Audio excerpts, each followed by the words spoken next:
చెప్పి సందర్భంగా మరొక్కసారి చంద్రబాబును ఈసారి హెచ్చరిస్తున్నామని కూడా చెప్తా ఉన్నాం. ఈసారి కోరడం లేదు, హెచ్చరిస్తున్నామని కూడా చెప్తా ఉన్నాం. ఇదే మాదిరిగా జరుగుతూ పోతూ ఉంటే మాత్రం ఎవరైనా కూడా ఊరుకునే కార్యక్రమం జరగదు. రియాక్షన్ అనేది ఖచ్చితంగా ఉంటుందని కూడా చంద్రబాబు నాయుడు సందర్భంగా గట్టిగా చెప్తారు. నెల రోజులైంది, చాలా మంది కార్యకర్తలు కూడా ఇబ్బంది పడిన పరిస్థితి.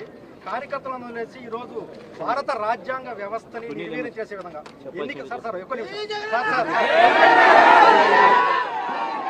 చంద్రబాబు అని చెప్పి సందర్భంగా మరొక్కసారి చంద్రబాబును ఈసారి హెచ్చరిస్తున్నామని కూడా చెప్తా ఉన్నాం.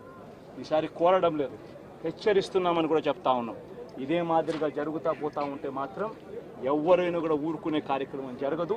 రియాక్షన్ అనేది ఖచ్చితంగా ఉంటుందని కూడా చంద్రబాబు నాయుడు సందర్భంగా గట్టిగా నెల రోజులైంది, చాలా మంది కార్యకర్తలు కూడా ఇబ్బంది పడిన పరిస్థితి. కార్యకర్తలను వదిలేసి ఈ రోజు భారత రాజ్యాంగ వ్యవస్థని నిర్వీర్యం చేసే విధంగా